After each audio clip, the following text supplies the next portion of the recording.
I agree with you that science doesn't give you absolute knowledge. Right? There's no unbreakable truth that can never be revised. But I think that's just true of all knowledge. It's a great tool, necessary, helps us progress in the world. I mean, you can't deny the progress because of this. And actually, we're encouraged to look at, even the Quran encourages us to sort of look into the universe and find out these things.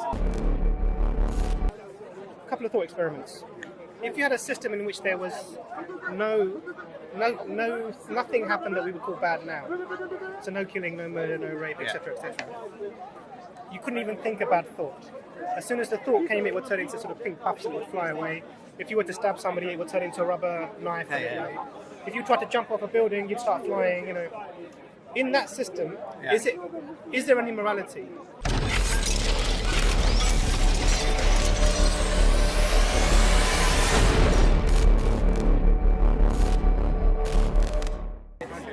And they've got these hilarious songs, but a lot of them about medicine. I mean, there's so many anecdotes because you just come across people who are just completely disabled in terms of making a decision about their health. It's hilarious. I've had somebody come to me. You won't believe it. You know, Charles fallen over. Can we just send a bit there in my bag? Because you're worried about your bag. Yeah, 90% people are. So we had a Charles fallen over, had their lips swollen. They've come in because they're worried about the swollen lip. They're worried about what, sorry? Because the lip's swollen. Okay, It's just a normal... That's what happens, you know. You bang your lip, it swells, it will go down. But people are just so worried that they can't just make a... The worried well, they call it, absolutely. don't they? So their nan would have told them, don't worry about it. They don't have access to nan anymore, so they Google it. So, and from where they find something crazy. Everything's death, isn't it, on Google? Death or cancer. There's nothing intermediate. It's like the Daily Mail, isn't it? Every substance either causes or cures, or sometimes both, cancer. Absolutely. So it's really, I think I spend probably about maybe 30 to 40% of my time pastoral work. Right. Just calming people down, okay, you know.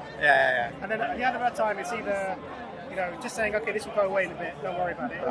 Or treating people. Because if you just leave people, most things are okay. But we're in a world of information without filters.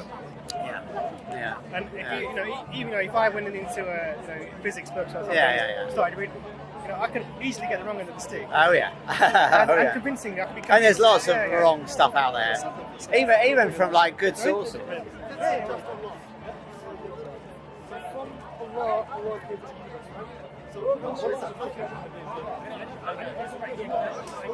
Are you still skydiving? I haven't been jumping for a while, but hopefully I'm going to do something beginning of next year. Just an interest, or? So when I was in my 20s and 30s, it was my whole life. Like I did like nothing else. Every weekend, jump. Every holiday, go to a foreign drop zone, jump. I did 1,300 jumps. Competed, and then after I got married, I kind of got a bit bored of it actually, and then I lost a very close friend, so I kind of stopped jumping a lot. But I have been back since. It's not like a complete curtailment. So occasional. We call it dip your knees in the breeze, we would say. But what was cool this summer, I got made the journalist in residence for the Institute for Gravitation and the Cosmos at Penn State University.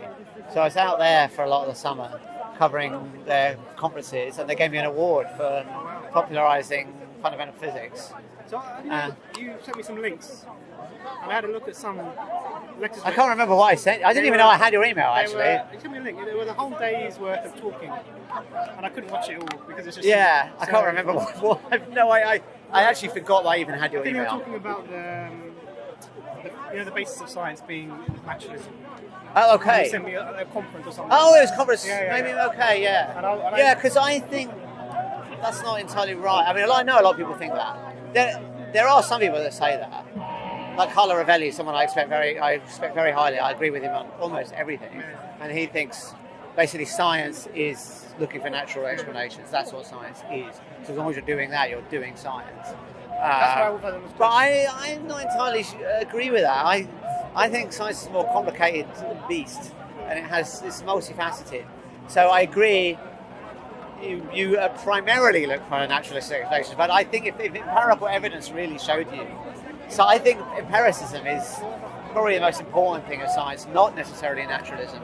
So if empirical evidence could show the supernatural, then I think we would have to agree with supernatural. Okay, it's debatable whether it could. The case that I gave when we last, I don't know when we last met, sometime when we spoke, was there were studies of prayers. And I felt, this was the medical studies, I think they had control groups, some people were prayed for, some weren't, some people were prayed for and told about it, and some people were prayed for and not told about it. They had, I thought it was a good study, the design of the study looked pretty good to me. And so I felt that had it shown that prayer really worked. What would it have shown? Well, if you had the people, in particular, this is what they didn't have in the study, but I think they should have had. Imagine, and I think I said this last time, so apologies if I repeat myself. Imagine it was only the prayers of Catholics that worked, right? And no one else. Because you might say, okay, maybe it's a placebo effect, something like that. Some psychosomatic thing. Okay, yeah, fair enough. But if it was only the prayers of Catholics that worked, and it only worked when they weren't told about it, because that wasn't the study that I read. There was a group that weren't told they were being prayed for. Because actually, the results of the study was the people that were told they were being prayed for did slightly worse.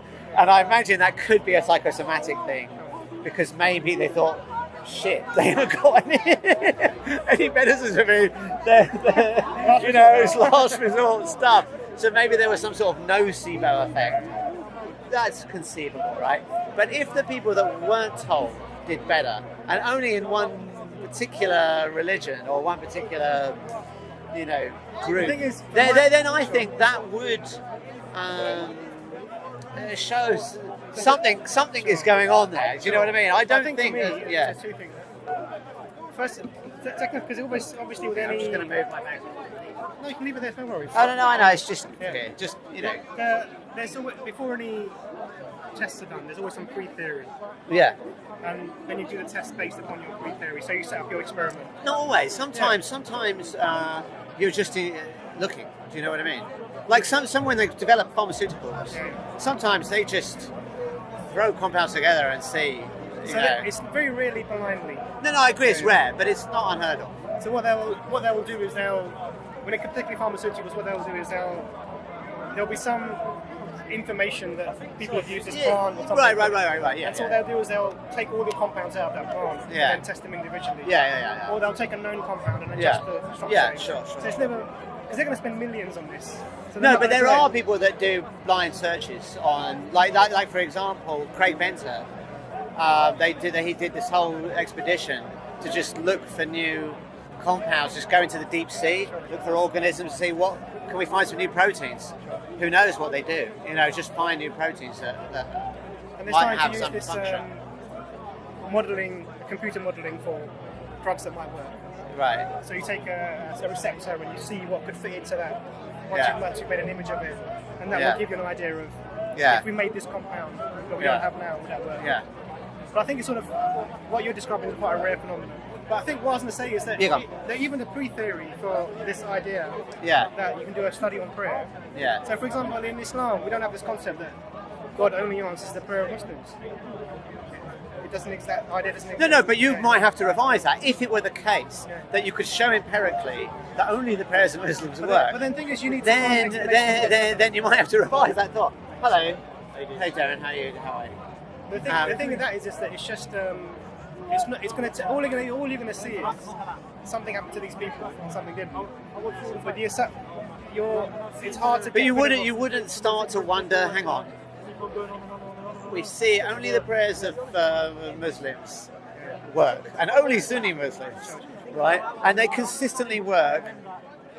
Wouldn't you start to go, hang on, something's going on here? No, there's so many. Do you know what I mean? Pre-theory in this is not right. Yeah. So first of all, we don't say only Muslim prayers are answered. No, I know you don't. I know you don't. I'm not claiming that you do. Everything then falls down from that point, because then what you're doing is there's the compounding factor comes in. You can't.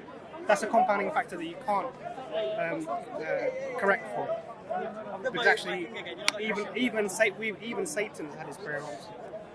it got to that stage. So it wouldn't give you any information that qualifies. So whether something is or not. But at least you could tell if prayers were answered. No, you couldn't. But you just said Satan's prayers were answered. Hey, how are you, sir?